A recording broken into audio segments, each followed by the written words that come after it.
Okay, welcome to Nuts at Night. Let me just continue off where we left off the other night. Well, not really where we left off, but what I started the other night. I was having major Comcast problems, and that was one of the... I really wanted to get it fixed because the podcast was coming through choppy for you guys, and I felt like crap when that happens, and I'm sure you don't like it, and I don't want to lose any viewers or listeners, so the audio seemed to be coming through good, but the video was messed up. Well, I had this whole big thing with Comcast. Listen to the last episode of Nuts at Night if you want to hear what happened with that. Anyway, a Comcast guy was going to come out today, actually, but I had to work at the shop, so I canceled it. But what he was going to do is come out today and make the cable. He said the cable to my modem was too thin, and they were going to install a thicker cable, and that would increase my bandwidth and whatever, blah, blah, blah. But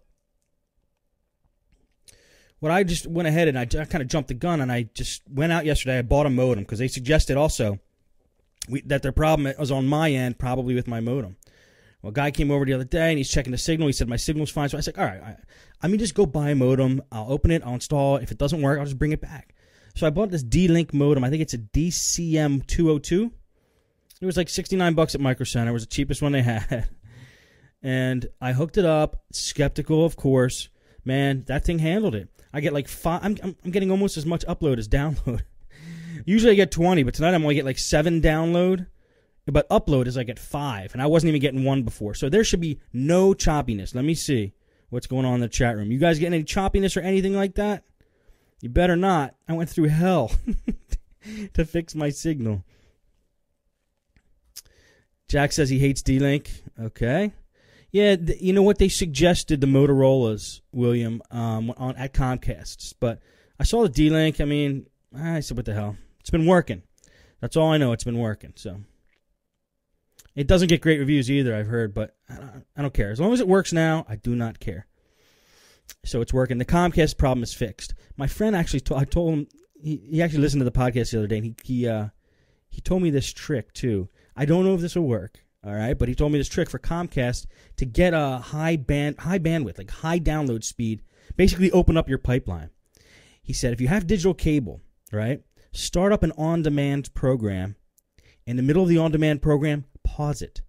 Because in on-demand, they have to stream video down your TV. Preferably start an HD video, I would say. They have to stream video down your HD. They need to have a proper, they need to have enough bandwidth going your cable box for that to happen. He said if you pause your DVR while you're watching an on-demand video, then go check your internet connection speed, supposedly it's like off the roof, like, off the roof? Not off the roof. Through the roof. Through the roof. Off the scales. Something like that. It's fast. That's what I'm trying to say. Check it out. I don't know if it works or not. John, if you're listening, you should call in and give us some more tips like that. Okay. Actually, his name's not John. I disguised his name for to make him anonymous. Okay. Next thing I want to talk about is I talked about Podnutz Daily today. Right, off the charts, Rocker, off the charts. You got it. Thank you. I talked about today about I had a hard drive. Some lady spilled iced tea on it on a laptop. It soaked into the hard drive. Luckily, her motherboard was safe. But she has data she really wants to keep on that hard drive, and I don't want to send it out, to like data doctors or whatever. And I'd probably send it to Scott now if I sent it anywhere at myharddriveddied.com. You guys should listen to that podcast, by the way, we just did. And back to the subject here. I want to switch the board out. The only thing that looked like got damaged was the circuit board. And it's a 250 gigabyte Hitachi drive. I looked on eBay. They sell those drives. I was thinking about just buying one. If she tells me to go ahead and then just pulling the board off of that one and putting it on her old drive, the circuit board. You can unscrew those boards with little star. It's a little star screwdriver. And they sell those screwdrivers pretty much anywhere, hardware places, or whatever. You got to get the real tiny. I think it's size 5. Don't quote me. I think it's size 5 or 6, something like that. And you just, once you unscrew all those screws, the circuit board supposedly comes right up. I've done it on 3.5-inch drives. I don't think I've taken apart a 2.5-inch drive. But I'm wondering if that will fix it, if it's the exact same model. It should, right? Give me a call if anybody has ever done anything like that. The line's open. We can talk about whatever you want. This is a call-in show. It's not just a me talk show. I got enough me talk shows. This is a call-in show. Skype me at Nuts at Night. The sign's up. Skype now to Nuts at Night. That's not what I wanted to say. I should have saved it. I wanted to say Skype Nuts at Night now. Because then people will try to type now into Skype if I do it the other way. There we go. Skype Nuts at Night now! Exclamation mark. The line's open, guys. Skype on in. If you're just afraid to Skype in, do it anyway. I don't have a phone line yet. Skype is the way to go. Get your Skype on. You got a bunch of people on my Skype contact list. Any one of you guys can call me. Did anybody watch Celebrity Apprentice yesterday? Did anybody? Yeah, it was yesterday. I watched it tonight. I DVR'd it and watched it tonight. Of course, yesterday, because I love that show. I love that show. I love it because it's business, man. I love business, like how these guys, the techniques these guys, actors and celebrities, they try to make money in different ways, and most of them suck at it. Celebrities are usually excel at one thing and are not really exceptional in other areas. It's amazing. You got to watch that show to see. I like watching celebrities, like what they're really like. You know, how good are these guys really at doing different tasks? And you'll find a lot of them really suck at lots of things. So I find that really entertaining. And I like Donald Trump too, actually. A lot of people hate him, but I'll tell you what, a lot of people hate people with money in general.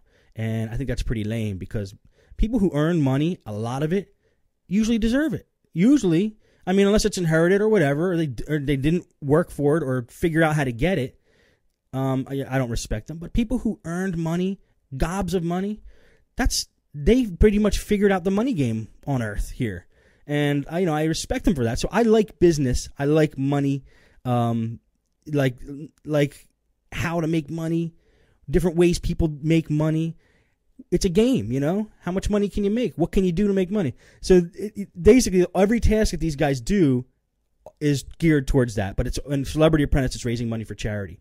Anyway, it came down to a poker player, which I watch Poker After Dark. It was Annie Duke, and Joan Rivers was the other contestant. And they hate each other. They hated each other. It was very entertaining. I'm not going to tell you who won in case you missed it or whatever, but I spoiled it for myself. I went on Twitter last night, and of course, the highest ranked search for Twitter was the winner of Celebrity Apprentice. So I watched the whole season, and I blew it right at the last day. Makes me mad. All right, anybody in the chat room there want to give me a buzz, or chat room on Skype, give me a buzz. Skype me at Nuts at Night. This is a tech talk show. We don't have to talk about cheesy reality shows. We'll talk tech. Jack sent me an email. Let me read his email here. He's asking about operating systems. And Jack says, hey, Steve. Hey, Jack, you mind if I read this email? Let's see if because Jack's in the chat room there. Jack, I'll just read your email now if you want. I won't even do it on daily. I'll do it right now. Jack, you there? Until you tell me to stop, I'm going to read it. No problem. Okay. Hey, Steve, glad to hear your Comcastic service is solved. I don't want to say what I call Comcast.